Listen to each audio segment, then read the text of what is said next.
What's going on, people? It's your boy Brandon Brevon Towns, host of that show called Sports Plus Life. And for the second time, I'm going to do something a little different. It's called Sports Plus Life Talking Ish. Now, hopefully, I'll be able to have a caller on with me to talk some of this madness that's going on in the world of sports. But one of the main reasons why I'm doing another Sports Plus Life Talking Ish session is because I have not talked enough ish about the NCAA tournament. And I am an avid fan of the NCAA tournament. In my last two podcasts, I really haven't given it no love. Well, I'll tell you one reason why I haven't given it any love is because all of the schools from Virginia just got bounced out.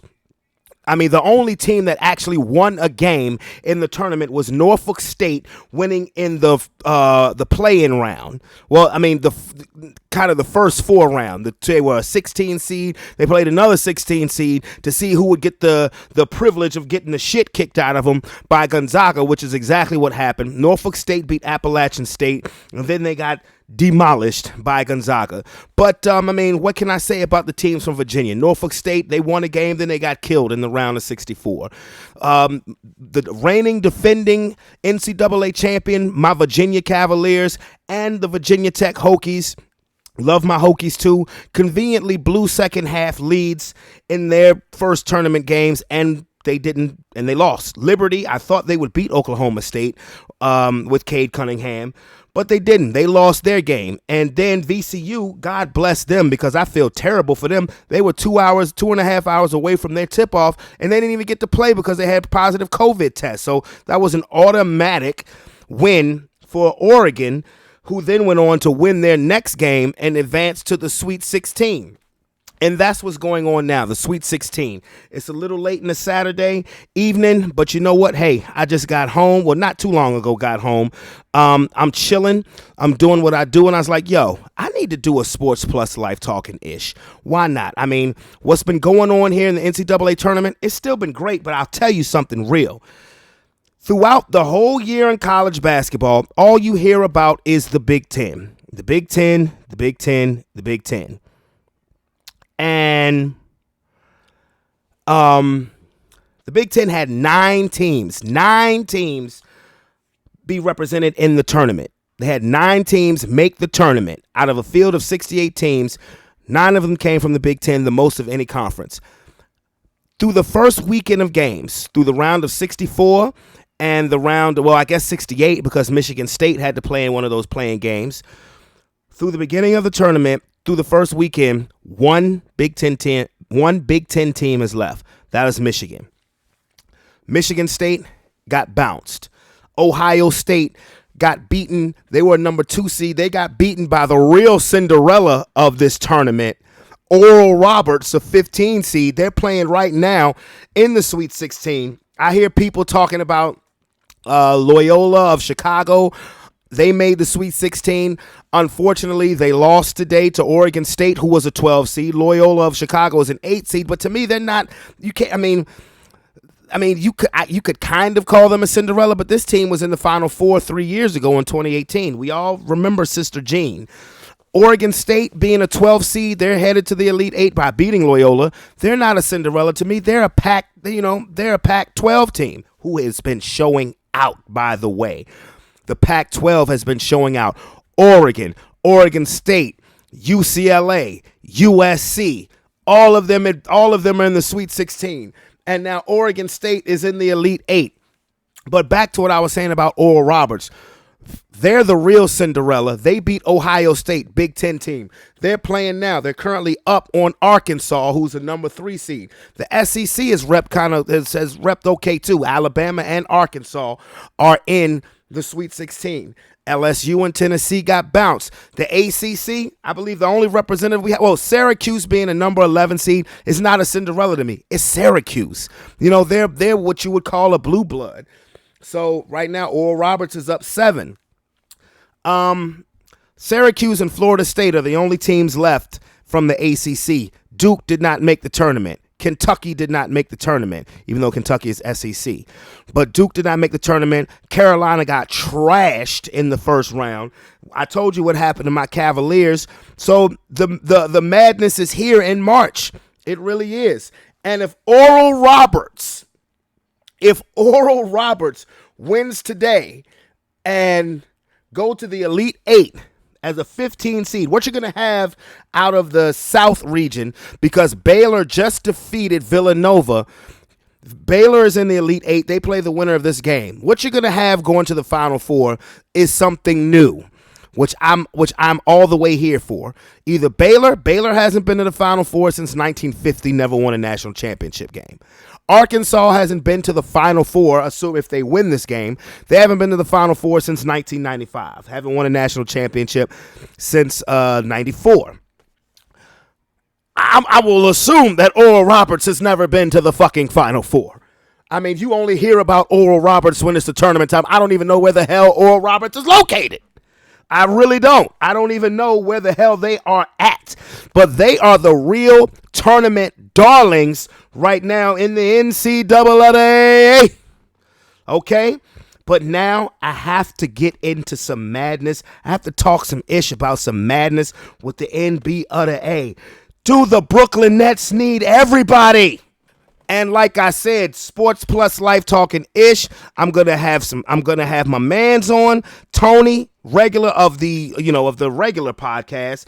But we just talking about what's going on in the NBA. Do the Brooklyn Nets need everybody? I mean, you think about this, my man. And how you doing? I'm doing great. I'm especially doing great after the trade deadline. And we're going to get into, he's a Chicago Bulls fan. We're going to get into that in a minute. But when I think about the Brooklyn Nets, I mean, you start off the season, you got Kevin Durant and Kyrie Irving. I thought they looked like a team that could come out of the East anyway when they had Karis LeVert and Spencer Dinwiddie before, of course, Dinwiddie got hurt. And then you make the trade for James Harden. I initially did not think that was a good idea, but James Harden has proven me and everybody else wrong. I've never been a James Harden fan, and I absolutely love the way he is playing now. I love Brooklyn. I love Brooklyn's version of James Harden. But then on top of that, you get Blake Griffin. What's left of Blake Griffin, I guess. Then the San Antonio Spurs buy out LaMarcus Aldridge's contract, and he just went with the Brooklyn Nets. Do they need everybody, my man? I'm going to answer that this way. I don't think this is as much as they feel like they need everybody. I think that KD and the whatever Aldridge connection there is off the court, I think that connects them. I think also the DeAndre Jordan, the underachieving, because ultimately you got to have some rim protection. You got to have some D. And Aldridge provides that. I think it's an opportunity for him to get a ring at his age. It was going to be a contender. It was contender or bust in terms of him. The Blake Griffin dynamic, I have a totally different take because I got a friend who's a Pistons fan and I also got a friend who's a Lakers fan, and they looked at the Blake Griffin thing and, Blake Griffin is, and Blake Griffin can't even jump no more, and this, that, and the other. I said, Blake Griffin does not have to jump. But first of all, there is this chance that he gets a little juice, gets revitalized because he's with a former teammate in Jordan, DeAndre Jordan. And he's with a contender. Right, and is with a contender and is surrounded by these guys that will elevate, and a chance to get a ring, and also the fact that he'll be on limited minutes anyway. So for the time he's on the floor, he just has to be Blake Griffin for a little while. I like in Blake Griffin's game because it's below the rim, and people think, he's worse. He's playing on a bad Pistons team, but Blake Griffin still has some Blake Griffin left in him, and if he's Blake Griffin / Zach Randolph for the time that he's on the floor, right, that's a lot. Right. Moving people out of the way with big ol' ass. And I don't even think that his game has gotten that below the rim where you could still call him a Zach Randolph, because Zach Randolph would jump literally an inch off the ground. I still think Blake has some dunks left in him, but if he can, like you said, a combination of both, oh man, goodness gracious. Yeah, and Aldridge is going to, do Aldridge. I mean, he's far from washed up. He's not, young man anymore, and not the I don't know that he ever really was a go-to guy. per se. I mean, I think they forced the ball to him, but I don't think he was ever a go-to guy. But he doesn't have to be that. I think in Portland he was when And he with was with. Harden taking that role that he's taken, where he's chief distributor now, point guard extraordinaire. James Harden. I think all I them mean, dudes really. I think all them dudes can eat, and I don't think. I see Drummond going ahead and going to the Lakers now. Maybe Miami, but if he goes to the Lakers, I think the Aldridge thing kind of neutralizes that. Honestly, I think if Drummond goes to the Lakers, it won't matter. It really won't matter. I mean, and the only reason why I say that is because the Lakers are beat up. I mean, it just is what it is. The Lakers are beat up and they're beat down. And I'm a diehard Laker fan, not a LeBron fan, but LeBron's in the purple and gold, so it is what it is. With Anthony Davis dealing with an Achilles injury, and LeBron now with this obviously is a serious high ankle sprain. People can try to downplay it all they want to. This is a serious injury. I just don't see it as it being this year. Now, the funny thing is that, people are still especially now that Rondo is a Clipper, people are still clamoring for this Lakers-Clippers playoff matchup. And I'm a realist. For one, they may get it first round. Exactly. That's exactly what I was getting ready to say. Because the Lakers are right now in the 4th seed, they're going to fall to the 6th, possibly the 7th spot by the time LeBron and AD get back. The only way realistically I see you seeing a Lakers-Clippers matchup is in the first round. And that's going to be a dud to a lot of people because they want Lakers and Clippers with the Western Conference on the line. And the fact is, if you get that this year, the only possible way that could happen this year is if the Clippers can vault to the number 1 seed and the Lakers being around the 6th and the 7th mark and win a couple of rounds. But realistically, I don't see Utah falling out of that number 1 seed, even though they're just a couple of games. I don't see Utah. I see Utah being consistent. Yes, and now I could see the Clippers passing Phoenix for the number 2 spot. I could see that, but maybe possibly getting a Lakers Clippers second round series. But a Lakers Clippers, if it happens at all, it ain't gonna be for the Western Conference. It'd be a miracle if it was for in the Western Conference Finals. It'd be a miracle. And now, with that being said, going back to Brooklyn. Who do you think Brooklyn can beat? Do you think Brooklyn can be beat? I don't think anybody in the East can beat Brooklyn. Certainly not the Celtics, the Sixers. The Embiid is going to Embiid, but Ben Simmons being limited. He's not. No, Giannis. We've already seen the Giannis show. Even with the addition, it's still the Giannis show, and Giannis. To date, playoff-wise, has always kind of shrunk. So Brooklyn's going to come out of the East. These are Western Conference players. It doesn't matter their location. Yeah, Brooklyn name, but these are, except for Kyrie, these are Western Conference players. That's true. I never thought about it that way. Teams, it doesn't really make a difference. It's no different for them. I just think they're too much. It's just too much by virtue of having several guys that could beat you on any given night. Right. And then the depth. Yes. The depth is what kills. Yes. I'm gonna tell you. I think now, would Brooklyn be my pick to come out the East? Absolutely. But do I think that I think the Philadelphia 76ers could actually give them a run? Basically because of the way they play defense. Now, I thought that if they got Kyle Lowry, that would put them right up there, but I don't know who they would have had to give up. The Sixers are playing great basketball, so I can see why Daryl Morey wouldn't want to mess up a good thing what they got going, because they've won about 12 of their last 13 games. The only game that they've lost in like the last month is the game they blew to Milwaukee 2 weeks ago. And even with Embiid out, that's the only game that they've lost. You know what I'm saying? So the Sixers are actually kicking ass. And I think, Tobias Harris is having a career year. Embiid before he got hurt, was probably the front runner to win the MVP. Seth Curry is having a career year, and so I like now the depth You of got to the. beat them 7 though. Yeah, as the You got to depth, beat the them depth 7 of the though, net, the bro. depths of the depth of the Nets is unmatched. But we don't know how healthy Kevin Durant is really going to be, and they're going to throw Ben Simmons on him. And Ben Simmons is like a shutdown cornerback. Now, like I said, I don't think the Nets would beat the Sixers, but I do think that the Sixers would make it interesting. I would not be surprised to see a Nets Sixers series go 7 games. You believe Ben Simmons is that good a defender, 1-on-1, to shut Kevin Durant down? No, I didn't say shut him. I didn't. I said he's a shutdown corner, but I have. I mean, but think about it. Kevin Durant has been out for a month and a half for a hamstring. I think they. I grant it. I give you the injury thing. And all things being equal, the injury thing is going to be a question with Right. everybody.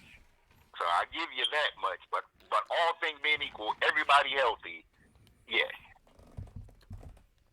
And we're talking everybody. Every AD, LeBron, everybody. Oh no. I mean, look. Like I said, the Lakers. Look, the Clippers are a better matchup for the Nets than the Lakers.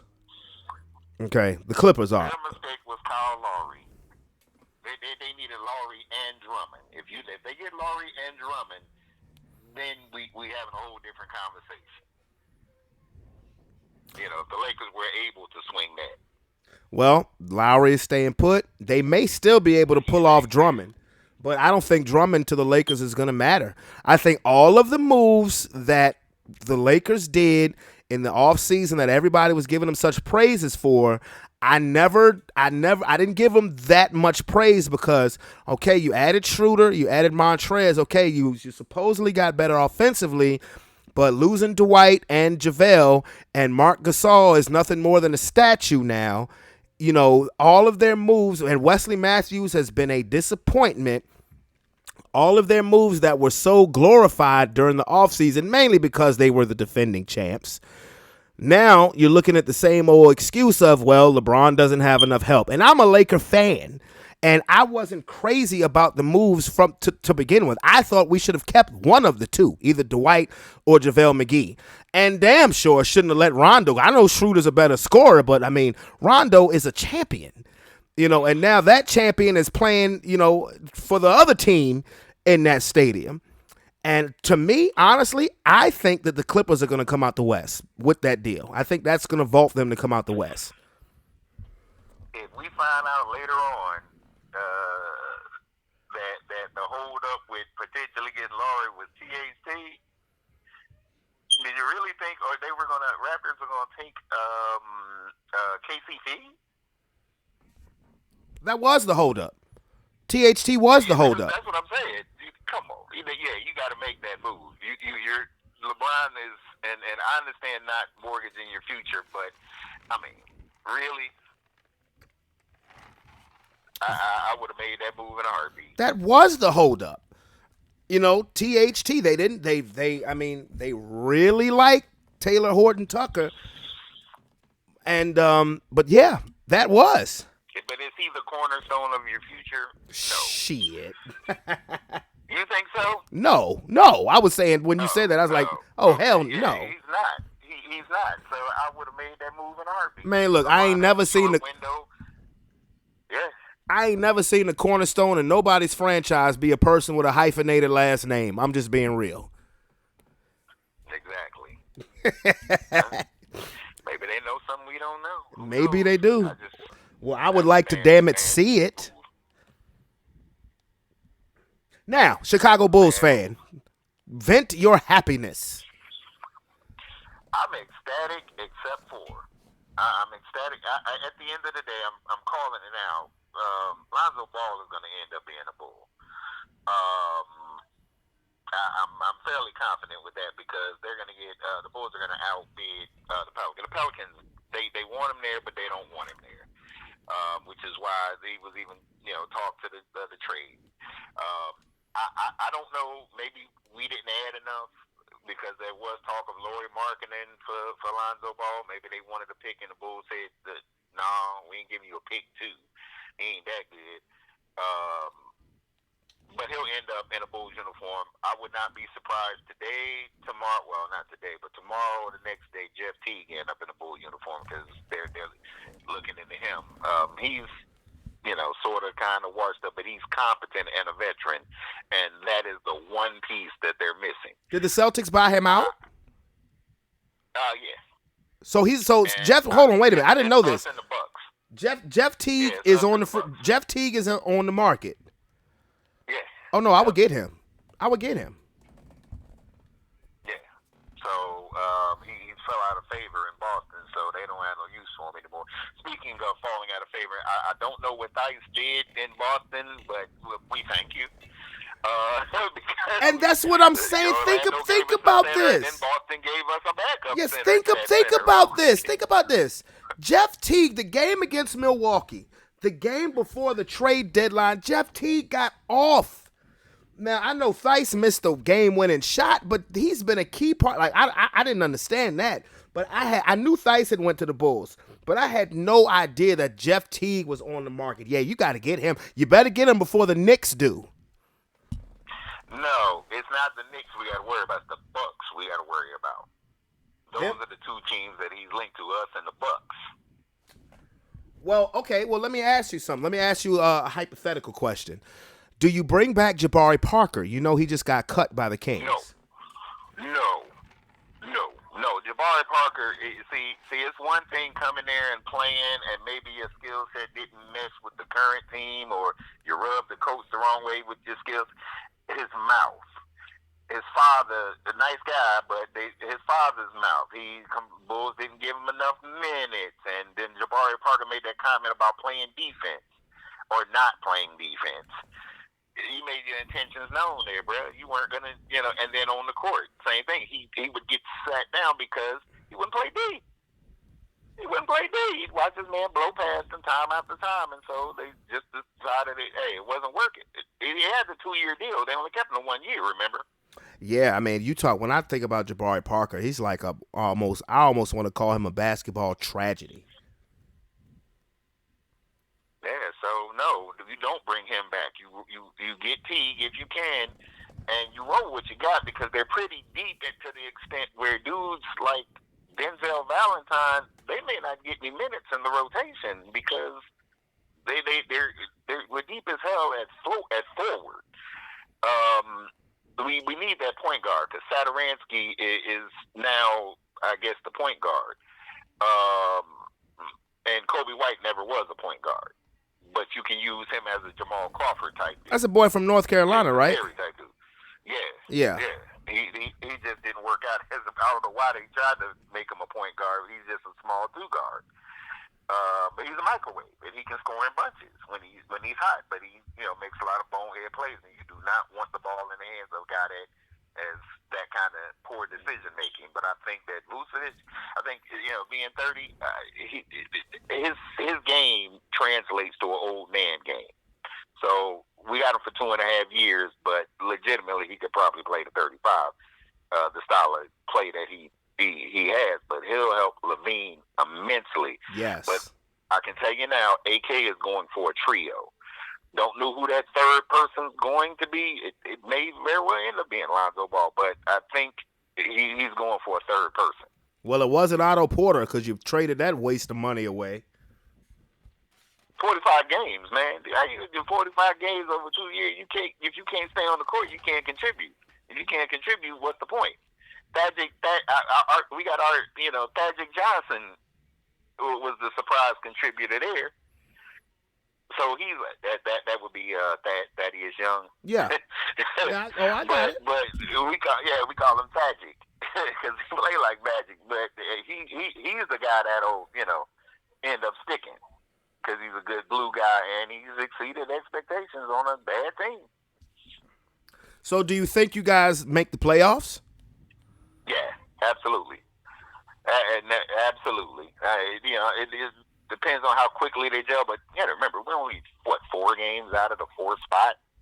Yeah, third spot. Yeah. I mean, it's the 4th spot because you know who the top 3 teams in the East are going to be. It's going to be in no type of order, but it's going to be Philly, Brooklyn, and Milwaukee. 4 through Right. 8 is just a log jam. You know, it's literally 4 through 8 is literally like a game and a half separated. I think who has it right now? I think the Heat might have it because the Heat just lost to Portland. I think the Knicks might actually have it. It's between the Heat, the Knicks, and the Hawks that might have it right now. The fourth spot. You know what this is about, though, right? What? This the whole move with Vucevic. It's about two things, really. It's about showing Levine that they're committed to him because he has a contract coming up. That's the first thing.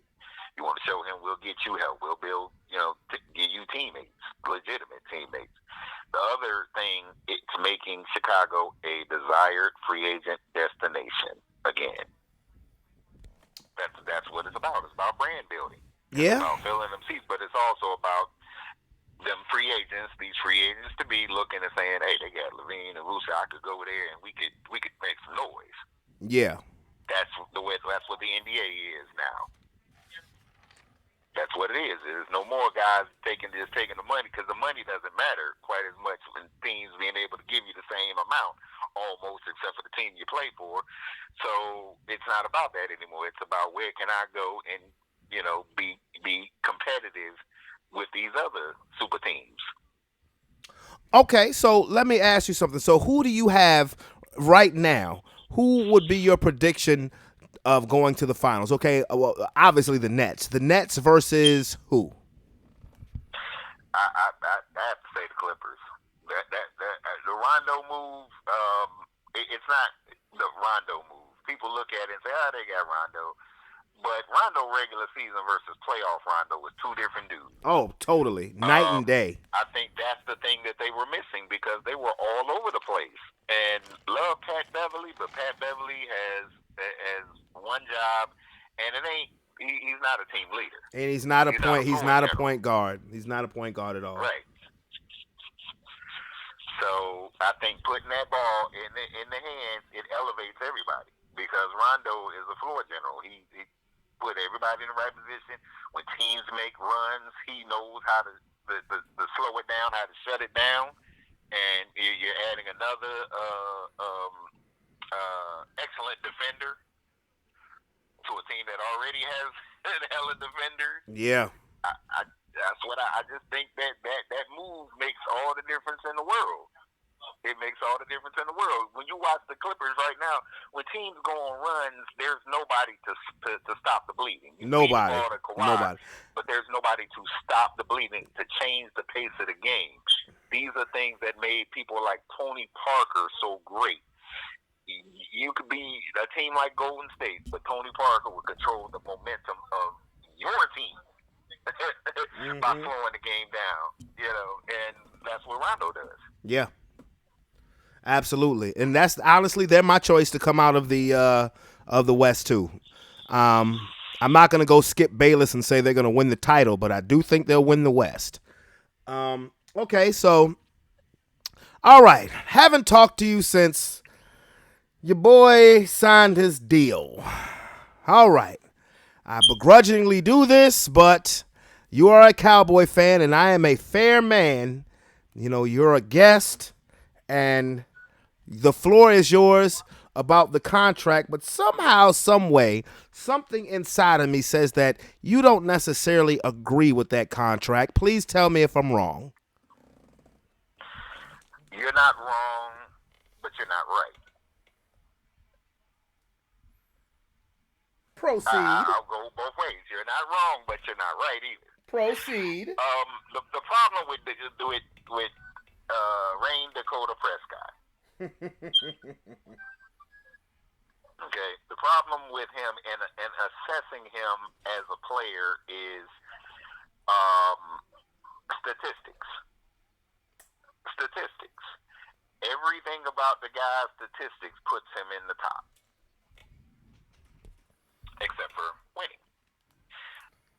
Every other category that matters over since his time in the league, he's up at the top. He's an excellent leader. If you're looking for a guy face of your franchise type guy, squeaky clean, blah blah, and the fact that he's African American. All these things are pluses. Is he the type of guy that you feel like you can put the ball in his hands and he just go out there and win the game for you? You would say no, but he has done it. And I submit that he's done it to a percentage that a lot of other big names have done it, but he's under a bigger spotlight than they are. So when he fails, it's more, people analyze it and dissect it more. Money-wise, he could have had a Wentz contract or a Goff contract. That was on the boys. That fell squarely on the shoulder of the Cowboys at the time, because they didn't want to match those particular deals, and then he could have signed him again, but they didn't want to match the years that he wanted. They wanted something else. So that falls squarely on them. So you know how that goes with these contracts. Sometimes the player wins, sometimes the team wins. In this case, the player had all the leverage. He won big time. Legitimately had all the leverage. He won big time. Now, what I will say about that contract that nobody talks, it looks like that won the whole deal, but not necessarily, because there are 2 years that are voidable on that contract if it don't work out, and that's from the Cowboys' perspective. He got the no trade clause, but why would they be necessarily trying to trade him anyway? The only thing that I have an issue with is the no franchise tag dynamic. So you're going to end up potentially going through this all again after 4 years. Yep. That part, I personally would not have agreed to, and the no trade. So you're going to give up one or the other. Either you're going to be tradable, or we're going to be able to franchise you. But, we're not going to go through this merry-go-round when inflation kicks in, and now you feel like you're worth this because you won a few playoff games. Or maybe even went to a Super Bowl by that time. Who knows? Let's hope it ends up that way. But I wouldn't have given in on both. The voidable contracts, all that's fine and special. That's a CYA if it don't work out and his play declines or he doesn't recover from the injury or whatever. You can get out of the contract. That's great. But I think you gave up too much. The money I don't have the issue with. It's you giving up too much control. And mark my words, Dak is the first. This will start a domino of players in that caliber wanting those same type of contracts. Well, all I have to say is this, because one thing I don't do, and you can call it cowboy hate, cowboy trolling, whatever, but I'm a realist, and I know how you say the financial gain, this, that, and the third. I don't make it specific points to go to talk about this because I'm a results guy, and I haven't seen results in 25 years, not even to the point of a Super Bowl appearance, but I get it. I think this signing, okay, you've got your franchise quarterback for the next 4 years, okay. Does this move, does this signing, or any other signing that you've done, particularly on defense where the real problem is, and you're signing guys that nobody's ever heard of, do I look at the Cowboys today and say they're better than Tampa Bay? No. Do I look at them and say that they're... You never heard of these guys? You the sports guy? I'm a sports guy, and the majority of these guys that Jerry Jones is signing to defense are second stringers, or maybe not the offense. Wow, I do 3 of them. I mean, when he were even bringing them in, like KZ, he was in Atlanta. He was a starting safety in Atlanta. Well, I know him. I know that guy. You know what I'm saying? I know. You don't know Basham? No. Wow. Brent Urban, you don't know him either. Who? Well, I guess you'd have to be a fan. I guess you'd have to be because I would challenge the average person beyond Von Miller, and maybe one of the trying to name the Broncos defense would be kind of Well, it's not hard to name our Gonna defense have because certain. we just signed Justin Simmons to a big deal. Kareem Jackson is coming back. You know who that is. Kyle Fuller just got cut from the Bears. He just got picked up by us. You know who these people are. You know I know who exact. they are. You know who they are. Now, what I'm saying is, with all the moves that they've made, including the Dak contract, are they better than Tampa? No. Are they better than Seattle? No. Are they better than Green Bay? No. The jury I is. think that in assessing our free agent moves, especially based on the salary cap and the DAC deal, that we were never going to be a big splash. Although it's still up in the air as to whether or not Wright may end up there. He's certainly lobbying for it, but that's going to require him to take a little less money. You want to come to Dallas so bad, then you got to take less Who? money. Who? KJ. Oh, KJ Wright. Okay. Yeah, I got you. Right. But they never were going to, and they made that intention clear that they weren't going to. The people. These are Dan Quinn picking system guys that he's familiar with on some level to fill a role. But certain needs, i.e., the safety needs, I feel comfortable that based on Donovan Wilson being there, and now you have KZ. I feel like that's solidified. I think that the system is what it is, but I also think a lot of what they're going to do draft-wise, honestly, I expect the first 5 rounds, one offensive player taken. One. Well, yeah, I think you guys will probably take either with your first pick, you're either going to take Patrick Surtain or you're going to take what's the quarterback's name, the cornerback name from Virginia Tech. It won't be Farley. Well, I mean, It'll be this, one of 3 things will happen. And remember, I told you this. You can say I said it because it's going to happen. If it's not certain, the next option may be trade back and take J.C. Horn. Okay. Right. Okay. But, and you're gonna say that is crazy, and I agree, but you almost have to. If for whatever reason Kyle Pitts drops to 10, that's going to be the pick. Oh, no. If he drops to 10, I would say you're stupid not to. I mean, that dude. People will say, well, you need a defense. That dude, but that dude is a stud. I mean, I would value him more than CeeDee Lamb. That dude is a stud. I mean, now look, my favorite college football team outside of anybody in Virginia is Florida. So, yes, I know all about Kyle Pitts. Dude is a stud. 6'6", and really he's really a wide receiver. But he's listed as a tight end.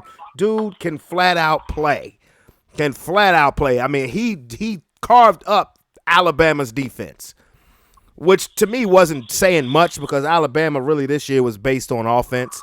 But no, I mean, but when it comes, all I'm saying is that when it comes to the NFC East, which gets glorified to me a little too much, maybe because we're in the East Coast, whatever. But the best overall roster from head to toe, with the exception of the quarterback, is Washington.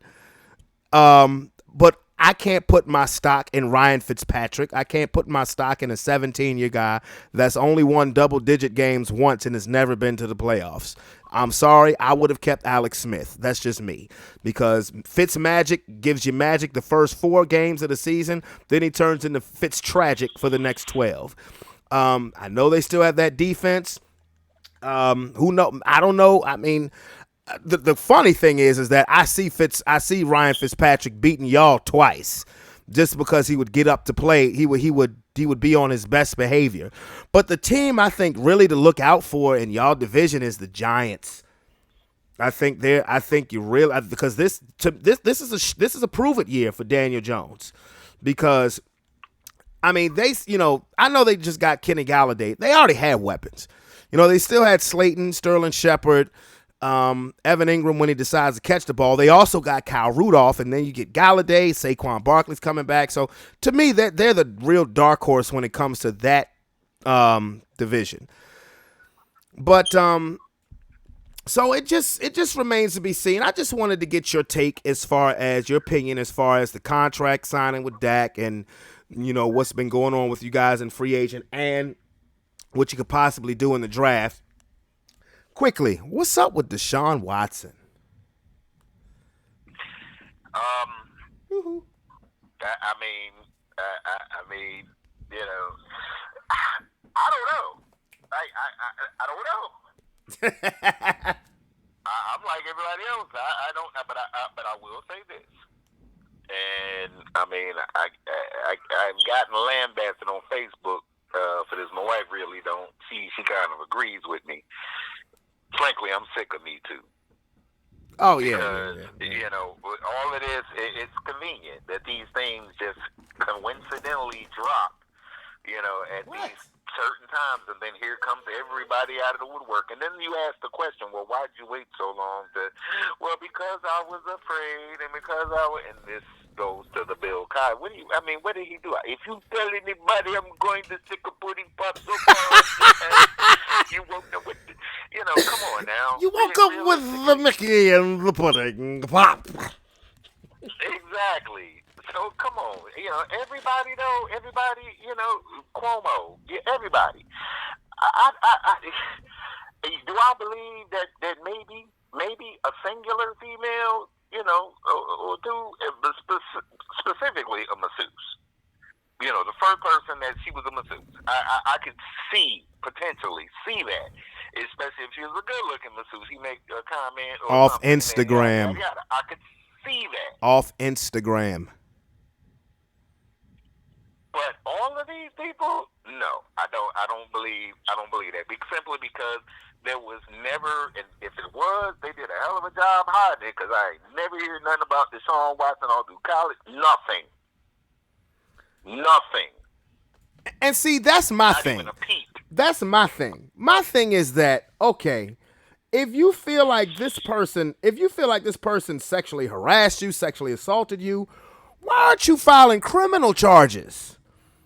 You know why they don't file criminal charges? Well, probably because the state of Texas can do that themselves. Well, they don't file criminal charge because basically that requires you to either make a legal statement verbally or write it down, and then you're risking perjury or filing false reports. You putting yourself in legal jeopardy. So it's easy to just sit and say it and throw it to the wind, to the media. NBC or whoever will take your interview and then take it to court and sue.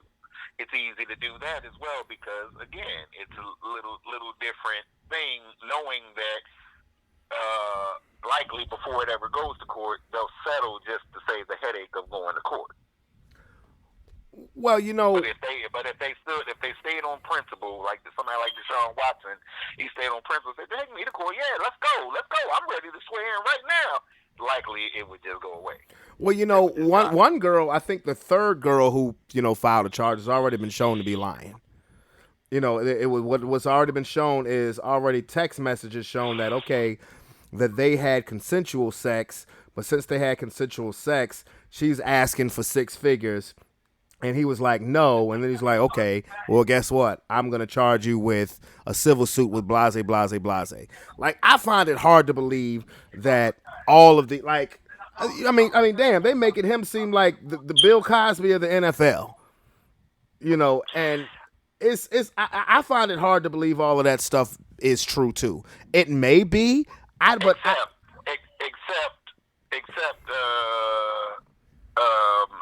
his name? He was retired and all that stuff came out because of the one thing with him. Used to be the broadcaster, Saints former DB. Who? Darren Sharper. Darren Sharper. I'm like best friends with his first cousin. Like I know the whole family. Met dude. Wow. Yeah. Because when that came out, everybody, I first thought, why? Exactly. I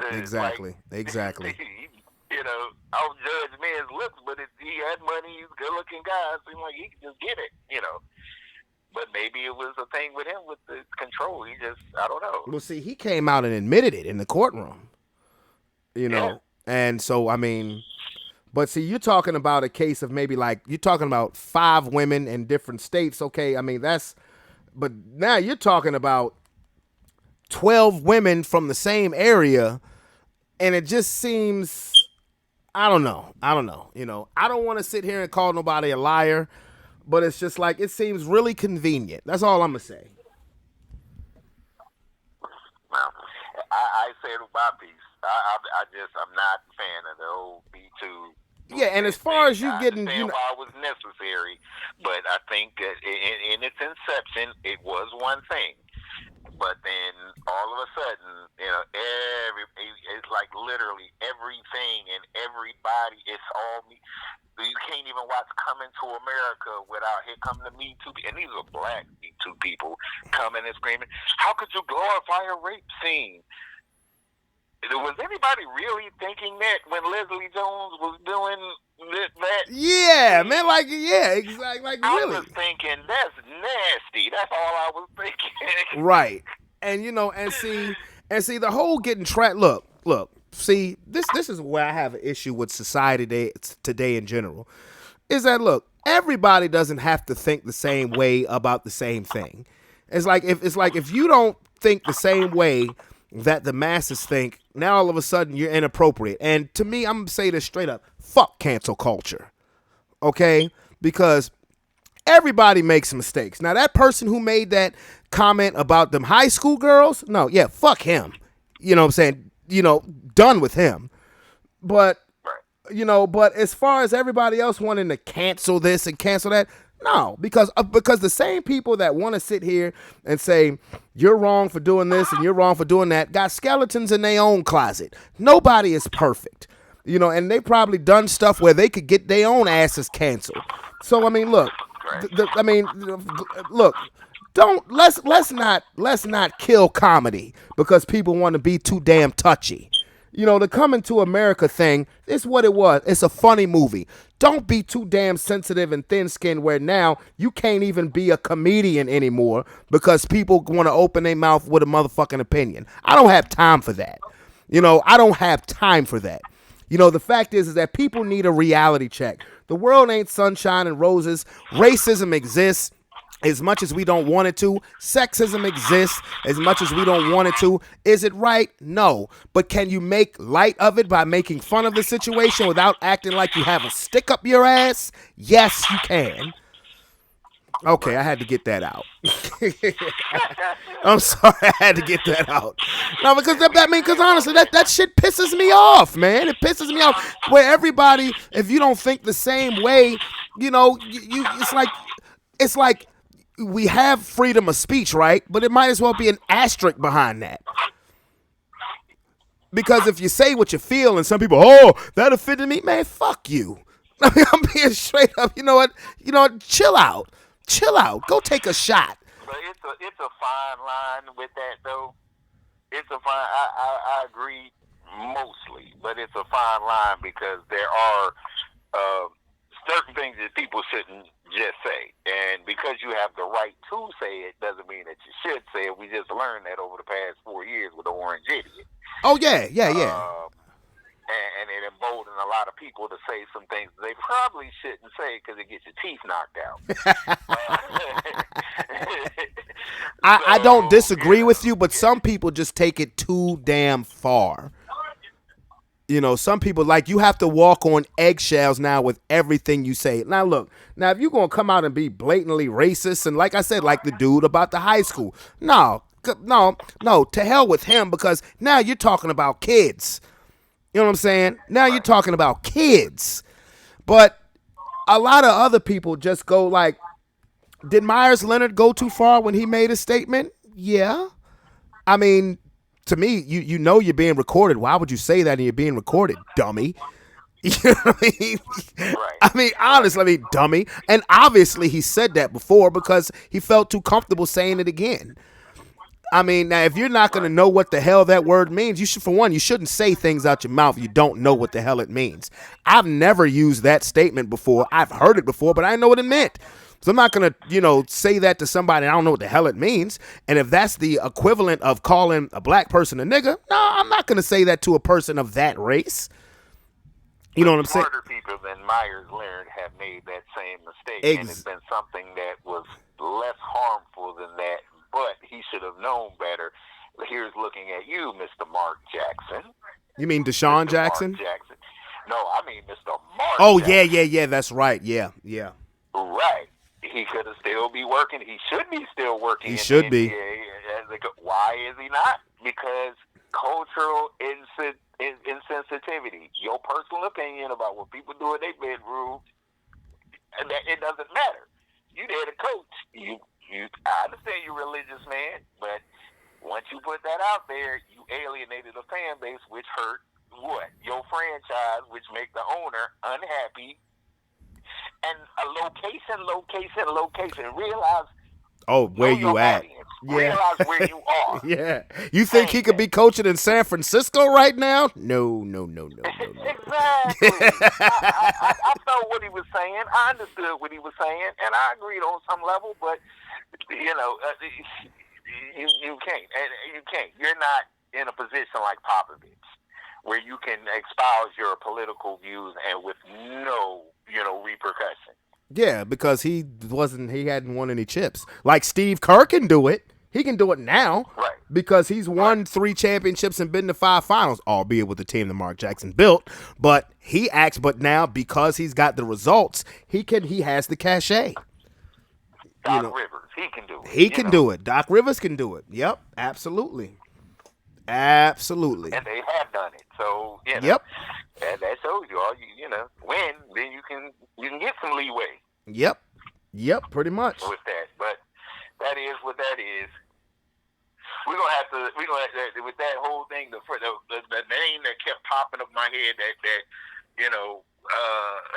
was some of the earliest, I guess, Me Too type things, Mike Tyson.